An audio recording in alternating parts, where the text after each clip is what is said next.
Olá, buscadores! Estamos iniciando mais um episódio do programa Leituras para Viver Melhor, programa produzido em parceria da editora Teosófica com a TV Suprem. TV Suprem, que é o canal de comunicação da União Planetária, canal 2 da NET em Brasília. E se você estiver acompanhando pelas redes sociais, pelo Spotify, pelo YouTube, não deixe de curtir o vídeo, se inscrever no canal, que assim você nos auxilia a produzir cada vez mais conteúdo de qualidade para todos vocês. E hoje iremos conversar um pouquinho com o Ricardo Lindemann. Tudo bem, Ricardo? Seja bem-vindo. Tudo bem. Fica um grande abraço a todos. Ah, maravilha. Ricardo, ficamos muito felizes aí com o seu aceite, né, do convite novamente. O Ricardo já esteve aqui conosco em outras oportunidades, já comentou vários livros aqui conosco. Ele é doutor em ciências da religião, é astrólogo, ex-presidente nacional da Sociedade Teosófica e é um conferencista nacional aí bem conhecido. Quem acompanha, né, os canais da Sociedade Teosófica no YouTube, o canal da Sociedade Teosófica no Brasil no YouTube, nas terças-feiras, né, e faz a live semanal aí sobre as obras de Annie Besant, Lili Bitter e o pensamento teosófico nessa linha desses autores, né?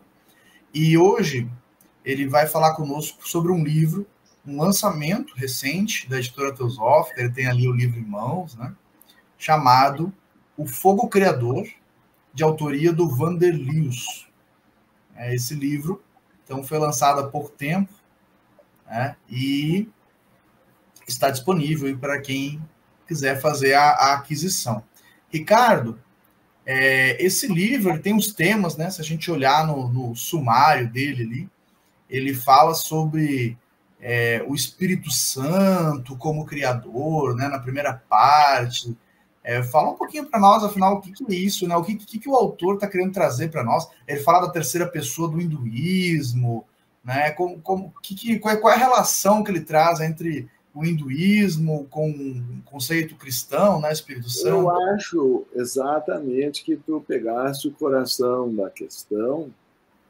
Ele faz o salto como uma ponte entre o Oriente e o Ocidente, entre o hinduísmo e o cristianismo, ao mencionar o fogo criador,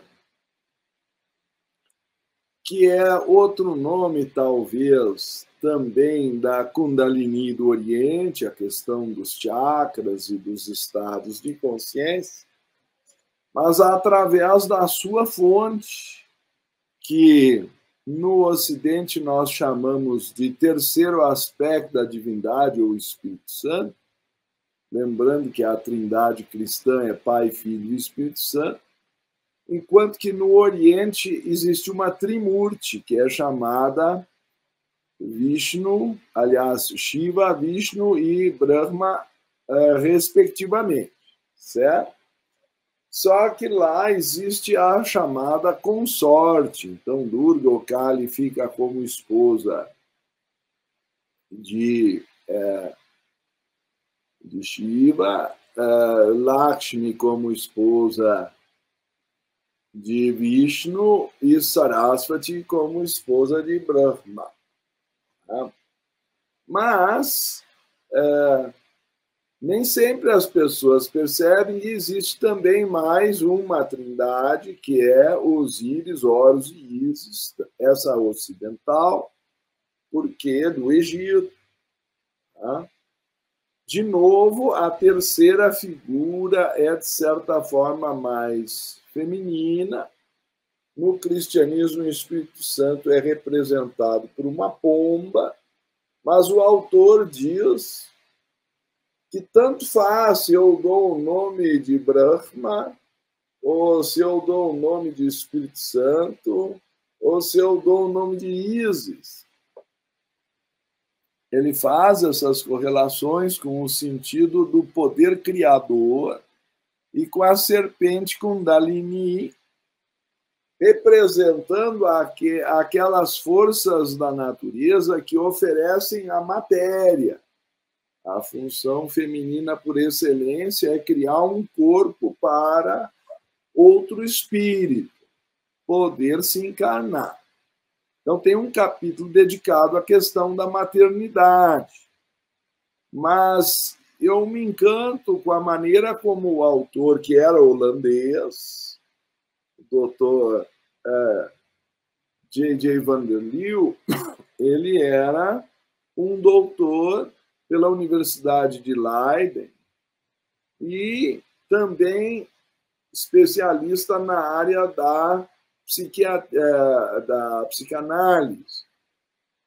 Ele foi discípulo direto de Freud, e Freud lamentou muito o seu falecimento precoce. Ele caiu, teve uma queda de avião aos 41 anos de idade, senão a sua obra teria sido muito mais vasta. E Freud via nele um continuador da sua obra, lamentou publicamente a sua morte. Nesses termos, ele também era grande amigo de Jiddu Krishnamurti, então ele integrava a filosofia oriental com a visão da psicologia moderna, e tem um capítulo sobre a questão da sexualidade, que em outras edições foi cortado, mas na nossa edição pela editora Teosófica está integral. Por isso apresenta-se aqui edição ampliada. Quem já tem das editoras, não vê o caso aqui de edições anteriores, está convidado a comprar de novo, porque dessa vez o livro está completo, certo? Não é escusa para dizer que já tem, porque talvez a cereja em cima do chantilly não esteja lá, mas está na nossa edição. Então, esse é um ponto que eu acho relevante, a integração dele de religião, porque ele também era sacerdote da Igreja Católica Liberal, consagrado lá pelo próprio Leadbeater, um dos fundadores aí, né, tá? Você sabe que a Igreja Católica Liberal tenta preservar o aspecto esotérico do cristianismo primitivo, embora tenha a sucessão apostólica desde as origens, ela tenta preservar esse aspecto simbólico, transcendente, místico. Né? E por isso, talvez, por ela ser liberal e dar assim liberdade de interpretação, é isso que a caracteriza. O nome liberal quer dizer que ela não tem dogmas. Né? É uma igreja com livre pensamento, desde que seja reverenciada a figura, não é, no altar, não há impedimento a receber os sacramentos, etc. e tal, por crença ou qualquer posição que a pessoa mentalmente venha a defender. Não tem um dogma condicionante ou obrigatório. E a gente sente isso na leitura. Aliás, vocês sabem que os holandeses têm essa tendência vanguardista na história também.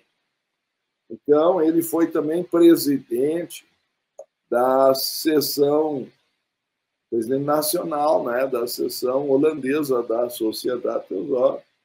E ele apresenta essa ideia, acima de tudo, de que só existe um templo para Brahma em toda a Índia, em Pushkar.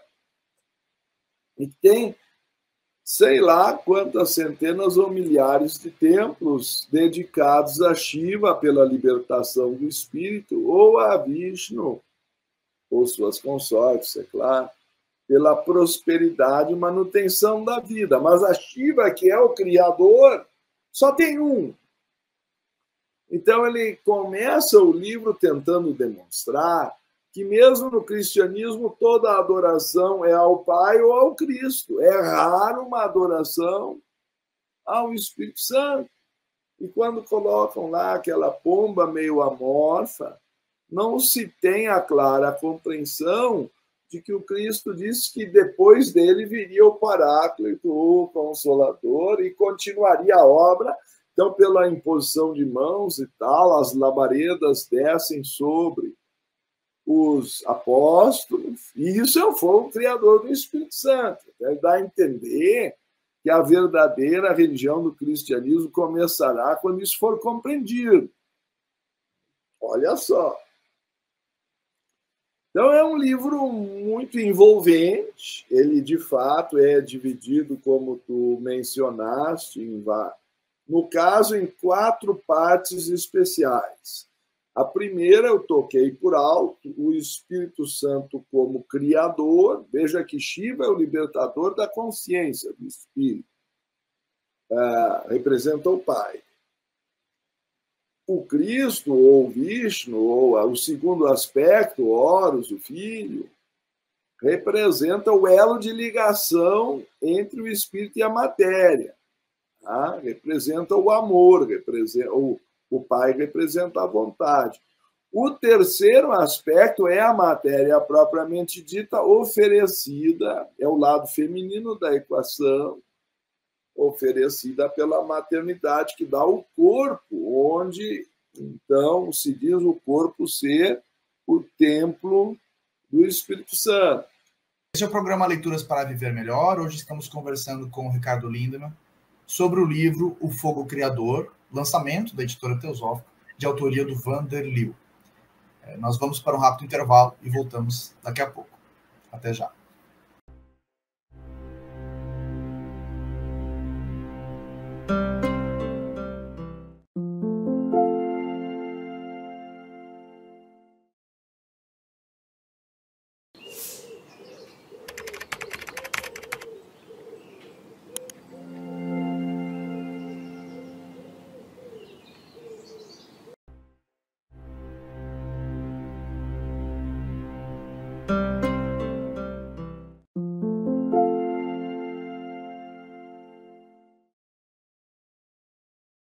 Estamos de volta, programa Leituras para Viver Melhor, hoje conversando com Ricardo Lindemann sobre o livro O Fogo Criador, de autoria do Vander Leeuw. Ricardo, eu sei que no livro, né, então, você já abordou essa parte do Espírito Santo, da terceira pessoa do hinduísmo, né, o quanto isso é importante dentro de um aspecto esotérico da religião, tanto da religião cristã quanto da religião hindu, né? E eu sei que o autor, ele também fala sobre essa parte mais prática da religião, né? Essa parte mais vivencial, a qual uns gostam, uns não gostam, uns não estão familiarizados, uns têm preguiça, né? Que é a parte ritualística. Fala um pouquinho para nós o que o autor traz sobre o significado, né, do ritual nas religiões. Ele vai dividir, como tu antecipaste, o aspecto do Deus Espírito Santo na primeira parte, como Deus criador. Na segunda parte, ele entra na mente divina, que é aquela que cria, e aí entra a questão da criatividade. Na terceira, ele fala da relação, então, do Paráclito com o Mahachohan, aí ele envolve conceitos da hierarquia oculta oriental. Vai aparecer no meio termo a questão da Kundalini, que culmina na questão da sexualidade e da maternidade divina na quarta parte. Certo? Então, quando ele chega na questão do ritual, ele faz a ligação entre Deus e o Espírito Santo com a mente criadora, inclusive com as hostes angélicas. Mas ele diz que, para muitas pessoas, o ritual parece uma perda de tempo.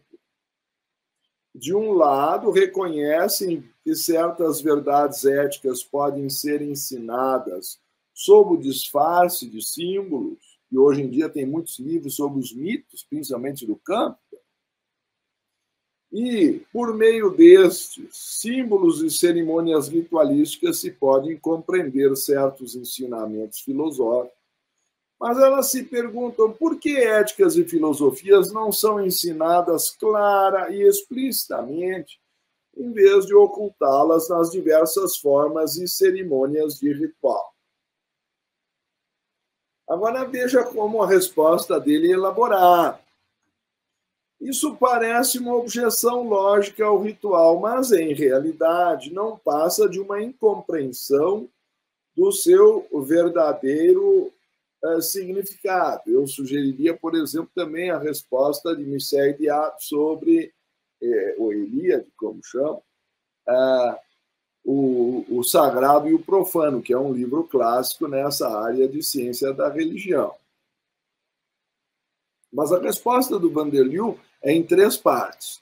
Em primeiro lugar, o homem recebe no ritual o efeito psicológico dos atos realizados ou dramatizados, eu diria, que o simbolismo às vezes é posto de forma quase teatral, principalmente nas escolas de mistérios, na maçonaria, na Rosa Cruz, enfim, ou no ritual cristão em alguma extensão. Dessa forma, experimenta como uma realidade em sua consciência o que se pode ser verbalmente dito nos ensinamentos éticos e filosóficos. Então, dito, eu vou usar, me perdoem se eu interpreto da minha forma, mas se fala muito hoje no hemisfério esquerdo e direito do cérebro, que um é racional e outro é intuitivo. O ritual entra pelo caminho intuitivo, ele não entra no bloqueio racional. Ele te envolve pelo fascínio das cores, dos sons, das proporções, dos movimentos, da harmonia, da beleza. Então ele diz, experimenta uma realidade em sua consciência, mas, na verdade, o homem recebe no ritual o efeito psicológico, ele entra pelos sentidos e envolve a emoção. É diferente de uma narrativa intelectiva que só pega, então, o lado frio da mente. Em segundo lugar, por meio do ritual, o homem participa simbolicamente das coisas que ainda não pode compreender plenamente. Então, mesmo uma criança pode participar, talvez ela não compreenda tudo. Era assim que os antigos mestres falavam, por meio de parábolas, de alegorias. Se fores ver, por exemplo, a expressão canônica de Marcos 4:11 no Evangelho, né? A vós vos é dado saber os mistérios do reino de Deus, mas aos que estão de fora, quer dizer, excetuando os apóstolos que estavam ali com ele, aos que estão de fora, essas coisas se dizem por parábolas, para que vendo vejam e não percebam, ou ouvindo ouçam e não entendam. Depois fica mais explicado, que é o ensinamento esotérico, né? Distinto do ensinamento parabólico ou das massas. Em Marcos 4, 33, 34, no mesmo capítulo, portanto, é dito, e por meio de parábolas tais falava às multidões segundo tinham capacidade de compreender. Então, todos compreendem alguma coisa da historinha, do ritual, da dramatização. Se eu for fazer uma tese de doutorado, o número de pessoas que acompanha, infelizmente, tende a ser reduzido, né? Então, o ritual impacta a pessoa simples. Ele consegue entrar por caminhos que um discurso mais elaborado poderia até afastar a pessoa. E os antigos sabiam disso. Então, estamos falando aqui do Buda, de Cristo, de Shankara, de Krishna, sabe lá quantos outros, não é? Então, ele diz, em segundo lugar, sim, então eu vou terminar a frase que ficou incompleta.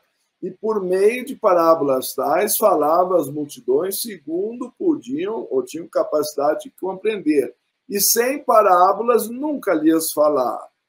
Mas aos discípulos revelava todas as coisas. Então, visivelmente, havia 2 níveis de ensinamento. Um parabólico, ritualístico, simbólico, para o povo, chamado exotérico, e outro esotérico para os discípulos escolhidos. Certo? Então, o ritual faz essa ponte.